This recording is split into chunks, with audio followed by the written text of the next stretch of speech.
मध्य प्रदेश विधानसभा में बजट सत्र के बाद हो रही चर्चा में रीवा के साथ साथ पूरे प्रदेश की समस्याओं और अपव्यय को रोकने के लिए सिमरिया विधायक अभय मिश्रा अपनी बात रख रहे हैं। ध्यान आकर्षण सवालों के माध्यम से कई मामलों को उजागर किया है, साथ ही पंचायती राज की कई समस्याओं को उठाया है।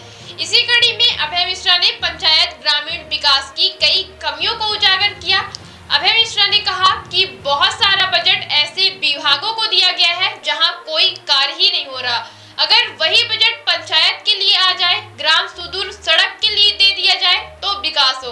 अभय मिश्रा ने पंचायती राज के भ्रष्टाचार को उजागर करते हुए कहा कि पिछड़े वर्ग के सरपंच जिन पंचायतों में चुने गए हैं वहां सामान्य वर्ग के पंचायत सचिव और रोजगार सहायक पदस्थ हैं जो कोई काम नहीं होने दे रहे।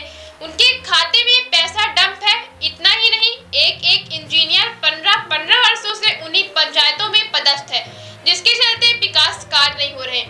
सिमरिया विधायक अभय मिश्रा ने सिरमौर जनपद की सातनी ग्राम पंचायत के GRS का मामला उठाने कहा कि कमिश्नर ने हटाने का आदेश दिया है, लेकिन आज तक हटाया नहीं गया, न ही मामले की जांच हो रही है। आइए आपको सुनाते हैं विधानसभा में सिमरिया विधायक अभय मिश्रा ने और कौन से सवाल किया और बजट पर चर्चा की है और पंच के हित के लिए क्या मांग की है। 30 और मार्ग संख्या 40 में बात करनी है। अभी हम मार्ग संख्या 30 पे बात कर रहे हैं।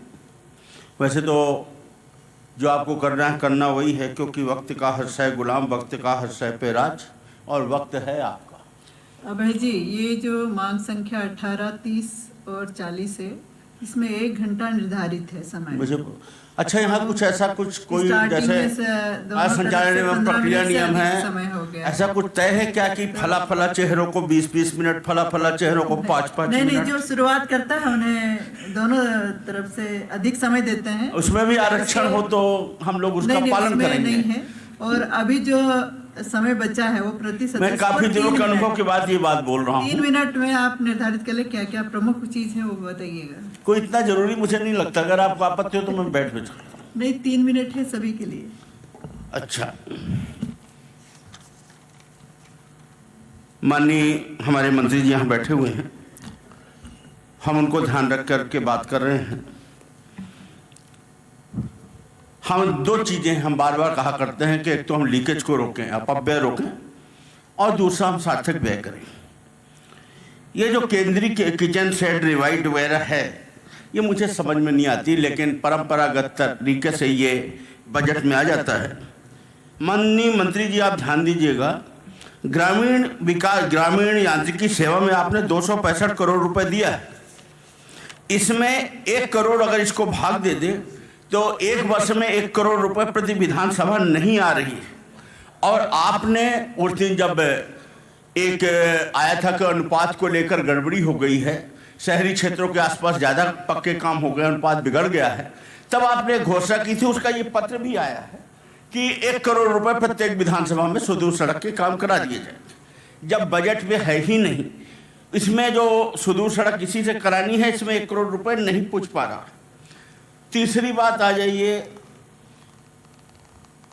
एक और आपने दिया है मुख्यमंत्री मजला टोला सड़क, 100 करोड़ रुपए, इसको भाग दे देते हैं तो 25,000 के 27,000 कुछ पंचायतें हैं, 30,000 रुपए प्रति पंचायत आ रहा। अब आप ही बताइए कि इसमें क्या होगा। आपका पूरा का पूरा पैसा है रोजगार गारंटी में, NRGA में 4,050 करोड़ रुपए, 4,000 आपका ये पत्र है। अभी आपने पत्र जारी किया 19/11/2024 को। इसी में अपनी अपनी जगह बैठ जाएं कृपया, इसी में अपने स्थान पे, इसी में ये सब काम होने, जैसे आपने आंगनबाड़ी की बात की, आपने पंचायत भवन की बात की, आपने जो भी घोषणाएं की हैं, इस पत्र के आधार पर वो 4,050 करोड़ रुपए से रोजगार गारंटी के पैसे से होने। 2013 की गवर्नमेंट में और 2018 की भी गवर्नमेंट में मैं आपको पहुंचा दूंगा, एक आपकी सरकार की तरफ से एक बार और ऐसी घोषणा हुई थी कि कोई पंचायतें, कोई आंगनबाड़ी, कोई खाली नहीं रहेंगी, कोई भूखा नहीं रहेगा। उस समय तो खैर कुछ ज़्यादा ही रहता था, पर अब आपकी नीयत हम जानते हैं, हम आपको व्यक्तिगत तरीके से भी जानते हैं, आपके इरादे को मुझे मालूम है कि ये होगा, पर अभी तक इसमें कोई काम शुरू नहीं हुआ है। कम से कम 1 करोड़ रुपए वो जो सुदूर सड़क के लिए दिए थे वो काम हो जाता।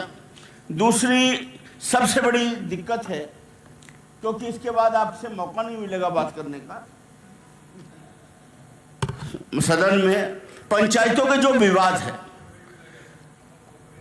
जी, 25% पंचायतें विवादित हैं साहब। आपसे मेरा रिक्वेस्ट है कि आप वहां से ऐसी पंचायतों की सूची पूरे प्रदेश से मंगा लें जिनके खातों में पैसे जम पे पड़े हुए हैं और ज्यादातर अनुसूचित जाति जनजाति के सरपंच हैं और सवर्ण लोग वहां पर जीआरएस सेक्रेटरी हैं। एक गलती ये हो गई है कि जीआरएस उसी गांव का है, उसका ट्रांसफर भी नहीं कर रहे हैं और उन्हीं की दादागिरी चल रही है और वही अपने मन का करते हैं, नहीं कर पा रहे तो वहां पर काम बंद है। इस ओर मैं आपका ध्यान आकर्षित करूंगा। हमारे यहाँ ये लेटर है, आपका ध्यान आकर्षण भी लगाया है, कोई ये नहीं कि इसमें एक उदाहरण के तौर पर पेश कर रहा हूं।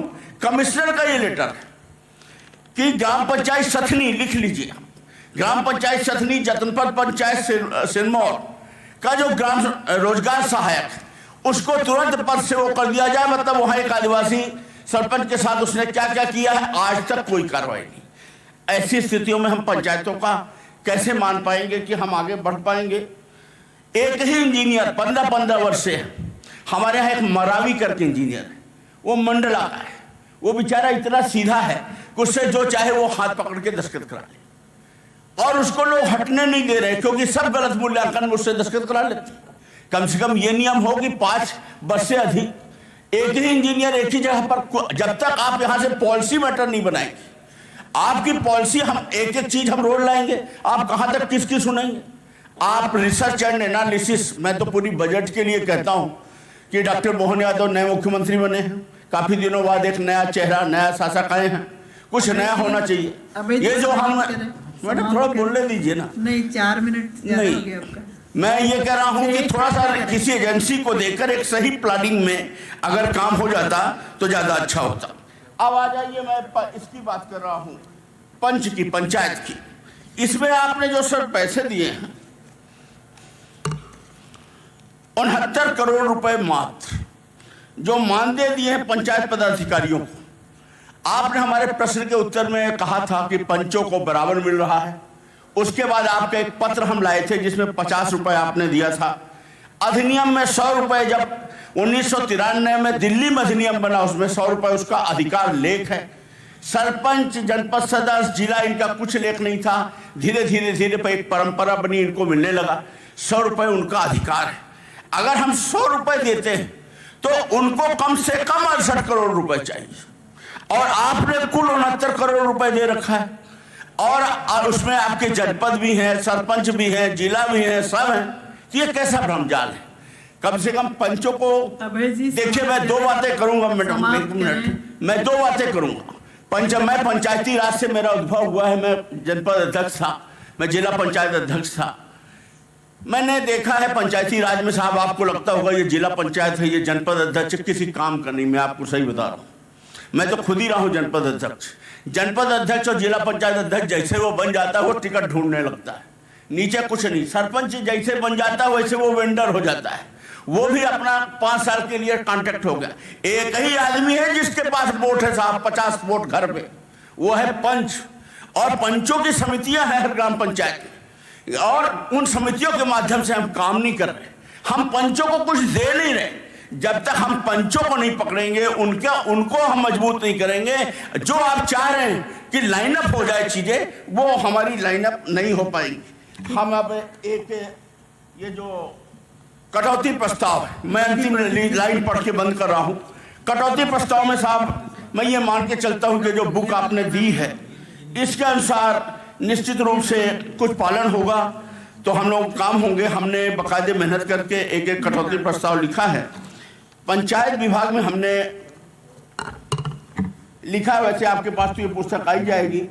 फिर ये विधानसभा क्षेत्र सिमरिया अंतर्गत 30 ग्राम पंचायतों में जो जनजाति बाहुल्य है, पेयजल, रोड, नाली के निर्माण के लिए मार्ग संख्या 033 में कुछ भी नहीं दिया गया है, कुछ राशि स्वीकृत करना। दूसरा मैंने कटौती प्रस्ताव में दिया है कि सिमरिया विधानसभा के ग्राम पंचायत में 50 किलोमीटर कम से कम खेत सड़क योजना पूरे विधानसभा को मिला। किसी ग्राम पंचायत में आधा किलोमीटर, किसी 1 किलोमीटर, कुछ करके हमको खेत मैंने सुदूर सड़क योजना हमको मिल जाता। तीसरा हम ये कहना चाह रहे हैं कि बाकी तो हमारी PWD से संबंधित हो तो बुक में चली जाएंगी, हम केवल आपसे पंचायत से संबंधित बात कर रहे हैं। स्कूलों के लिए भी है और जल संसाधन है। हाँ, पंचायत का बस एक अंतिम लाइन है। मटेरियल है पर समय का ध्यान रखना होगा। हाँ, रीवा जिले के विधानसभा क्षेत्र में संचालित शासकीय उचित मूल्य की दुकानें जो भवन विहीन है, साहब 2 चीज आप टारगेट कर रहे हैं, आंगनवाड़ी कर रहे हैं, पंचायत भवन कर रहे हैं, शासकीय उचित मूल्य की दुकानों को भी आप टारगेट कर लीजिए। तीसरी एक और समस्या, हालांकि वो आपको विभाग नहीं है, निशक्त जन का है, पर आपसे ये निवेदन है कि ट्राईसाइकिल जो हम देना चाहते हैं हर विधानसभा में, वो हम कानपुर में जाते हैं तो जो हम सप्लाई से देते हैं उससे ज़्यादा अच्छी साइकिल साहब 18,000 की मिल रही है। और अगर हम अपने योजना मंडल से देते हैं तो 60,000 55,000 की, फिर वो कहते हैं कि चले जाओ लैंपो से दिलवा लो, तो वो कहता है 65,000 की। मतलब ढूंढते रह जाओगे, घूमते रह जाओगे। मतलब अगर आदमी कोई ईमानदारी से करना चाहे कि नहीं हमें कम कीमत में अच्छी चीज मिल रही है, तो हमारे पास ये व्यवस्था नहीं है कि हम उसको सीधे दे सकें। आप ये ध्यान में ला रहे हैं कि अगर कोई भी, और ये टैंकर, यात्री प्रतीक्षालय, ये सब छोड़ दीजिए।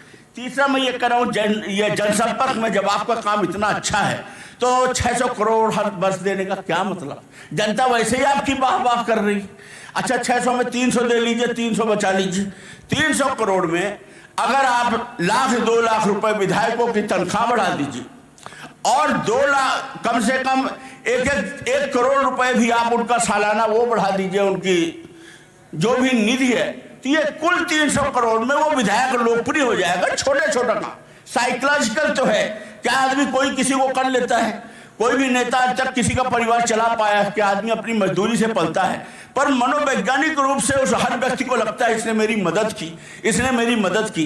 तो एक तरफ अगर ये बड़ी सड़कों और उनकी जो महत्व है, उससे ज्यादा बड़ा महत्व ये है कि हम किसी के घर जाएं या कोई हमारे घर आए तो हम उसको छोटा उपकृत कर सकें। तो इसकी कुछ योजना आप अपने इसमें लगा मैंने कर लीजिए। बस मैं अपनी बात समाप्त करता हूँ। Thank you madam. Hazarilal Dangi ji उपस्थित हैं। स्मार्ट बनो, सोलर स्मार्ट चुनो।